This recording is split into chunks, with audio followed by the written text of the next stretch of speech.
नमस्कार दोस्तों, मेरा नाम है मनोज सिंह।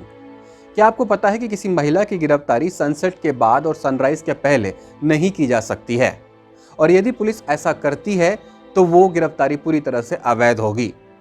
हालांकि कभी असाधारण परिस्थितियों में ऐसी गिरफ्तारी की भी जा सकती है, लेकिन वो भी पूर्व निर्धारित प्रक्रिया के अनुसार, और इस पूर्व निर्धारित प्रक्रिया का पालन करना पुलिस के लिए बेहद ही अनिवार्य है।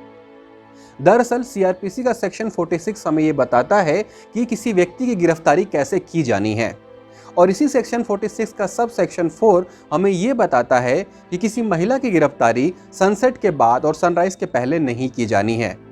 सेक्शन 46 का सब सेक्शन 4 ये कहता है कि असाधारण परिस्थितियों को छोड़कर महिला की गिरफ्तारी सूर्यास्त के बाद और सूर्योदय के पहले नहीं की जानी चाहिए, और यदि असाधारण परिस्थितियों में गिरफ्तारी की जानी है तो एक महिला पुलिस अधिकारी के द्वारा ही उस महिला की गिरफ्तारी की जाएगी, लेकिन पहले पुलिस अधिकारी लिखित रूप में जुडिशियल मजिस्ट्रेट फर्स्ट क्लास से एक परमिशन लेगी और उसके बाद आरोपी महिला को गिरफ्तार करेगी।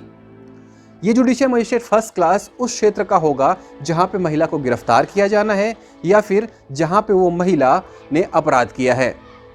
दरअसल भारत की लेजिस्लेशन ने एक प्रक्रिया तय की है, और इस प्रक्रिया के अनुसार किसी महिला के अपराध पर उसकी विनम्रता को ज़्यादा महत्व दिया जाएगा। यही वजह है कि सनसेट के बाद और सनराइज के पहले महिलाओं की गिरफ्तारी साधारण मामलों में नहीं की जाती है। बात करें असाधारण मामलों की, तो इसका सीधा सा अर्थ ये है कि ऐसे मामले या ऐसी घटनाएं जो आमतौर पर हम और आप होने की कल्पना नहीं करते हैं। उदाहरण के तौर पर राष्ट्रीय सुरक्षा का मामला।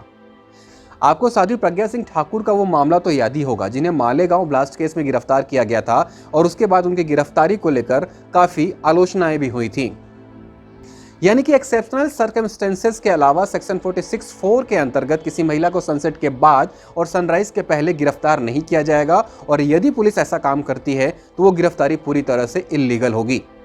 तो यहाँ तक तो आपने समझ लिया कि क्यों किसी महिला को सनसेट के बाद और सनराइज के पहले गिरफ्तार नहीं किया जाता है। क्यों? क्योंकि सीआरपीसी के सेक्शन 46 सब सेक्शन 4 में ये प्रावधान दिया गया है।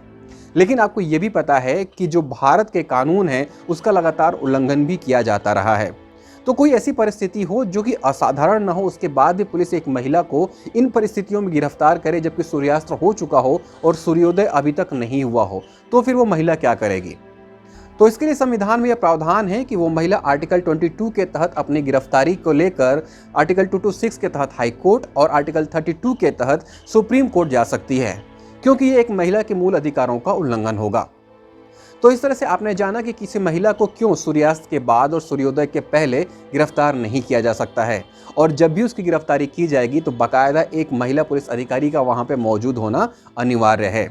और यदि उस महिला को गिरफ्तार किया भी जाना है तो उस पुलिस महिला अधिकारी के पास एक लिखित अनुमति होनी चाहिए उस क्षेत्र के जुडिशियल मजिस्ट्रेट फर्स्ट क्लास के द्वारा।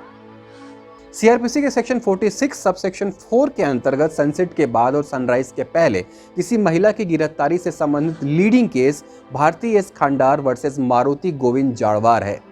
इस केस लॉ को पढ़ने के बाद आप इनसे सारी संबंधित जानकारी प्राप्त कर सकते हैं। तो फिलहाल मेरी इस वीडियो में इतना ही। मुझे अपने कमेंट्स के माध्यम से बताइएगा जरूर कि यह जानकारी आपको कैसे लगी। फिर मिलेंगे एक नए वीडियो में, तब तक के लिए नमस्कार।